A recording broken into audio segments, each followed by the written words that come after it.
What does magic retrieve? Ta-da!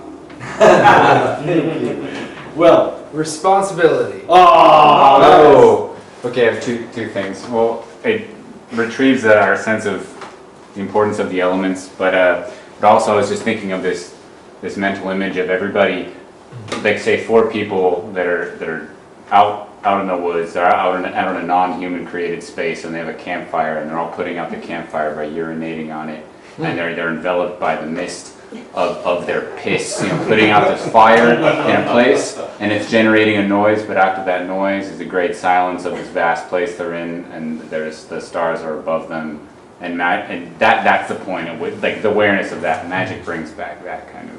That was beautiful. Nice. That is going to change Tetrad management for the end of time, because it's always campfire. It's now pissing on the campfire. Because it's so important what you said, because the whole thing of shit is being such like ugh. But Africans use shit to make art, and we use shit as fertilizer to grow things. Or to make bombs. People drink piss. What were you saying? I said, or to make bombs. Or to make bombs.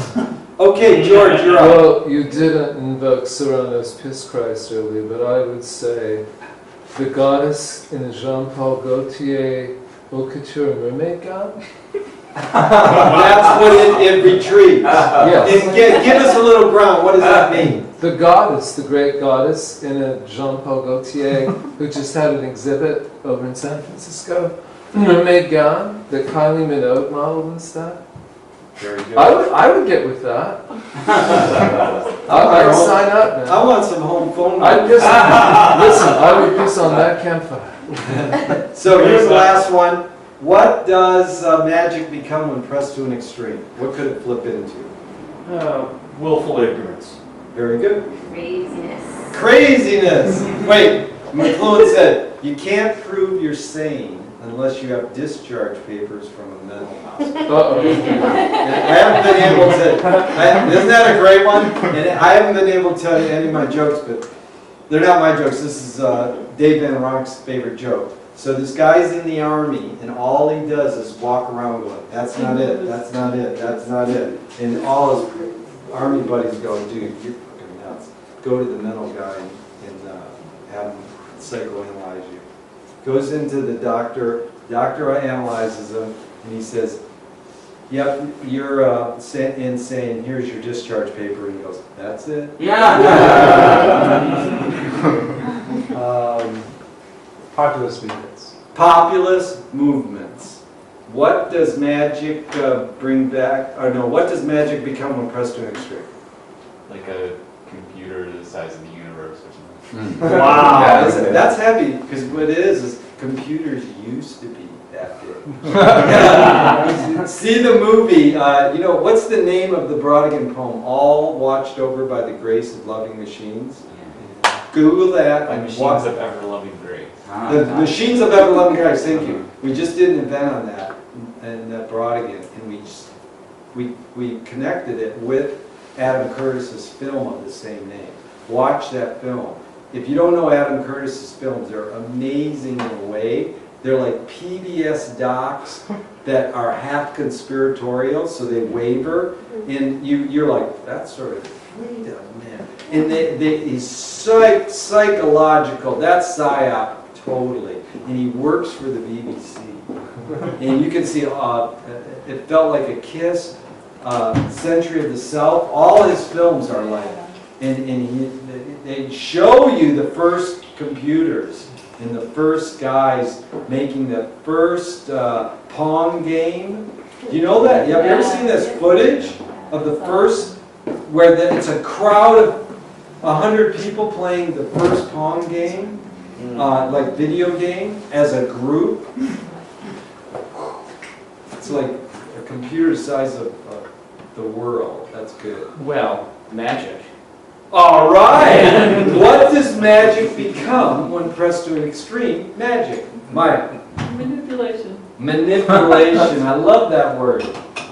When magic is pushed to an extreme, it becomes religion. Religion, thank you. Paranoia. Paranoia. Intensity. Intensity, that's Ted Nugent. Intensity, intensity. You know that? Intensity in 10 cities. Love? Okay, what does magic become when pressed to extreme? Love. Thank you. Well, I'm thinking of it flipping. Yeah, flip. So it flips and it becomes total ego. Total ego. Jasmine. I think it could, I don't know, become an, like, absence of reality or something. Absence of reality. That sort of sounds like a nice place to be. Okay, Dan. The disappearance of everything. The disappearance of everything, thank you. This is off the same bed. Transcendence. Transcendence, isn't that a great word? That's a word. That's what all writers and artists, we want to transcend. That is a great word. I always want, because Robert Anton Wilson really takes it. Transcendence. Transcendent. It's like a dance. Okay, Will. Fascism. Fascism, whoa! I.F. Stone said, there's nothing more fascist than a typo. This guy's heavy. I.F. Stone is heavy. He says, the truth as I see it. I mean, for an important political researcher, Right, that right. is like admitting it. That's the truth as I see it. Yeah, right. Because Louis Buñuel even nailed it best. I'm for anyone who seeks the truth, Yeah. but I part ways when they claim they find it. That's right. Good luck. And only once has anyone disputed that. Everybody goes, I agree. One guy goes, bullshit. Because, and I needed that because I'm so like, that is so cool. But you're driven to find the truth.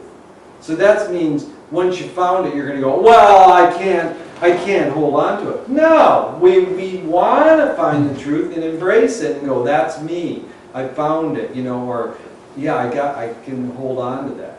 That's probably the most important thing we've learned from studying Robert Dobbs, Will and I, is don't believe in your blooming world. That's hard because you want to believe in your blooming world, but how do you not believe in it? Okay, Will. What does magic become when pressed to extreme? I already said fascism. Yeah. Oh, yeah, I'm sorry. But specifically, World War II Nazi Germany. Ah, man, you brought up the most important thing I wanted to say. That is good. Did you see Vanity Fair 2 issues back? Vinton Cerf, who I freaked out once in a polite discussion, invented the word internet. He's the father of the internet, although Al Gore is also. And really important thinker, totally gets McLuhan without consciously saying I've studied McLuhan, and gets Finnegan's Wake. And the article is World War 3.0. And Marshall said in 60s, World War III will be, and I'm not going to get this quite right, between an information war between civilians and the military. Duh. What did we just have? These guys claim that a movie for 14 minutes that was anti-Mohammed caused a violence?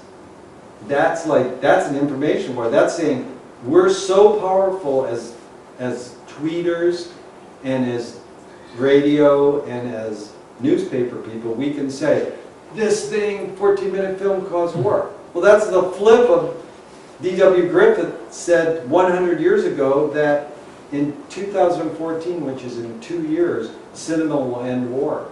It's like, well, we're proving right now it caused war. That didn't cause it. It was the zeitgeist, and probably many things caused it. But we can probably sell more newspapers if we say that caused it.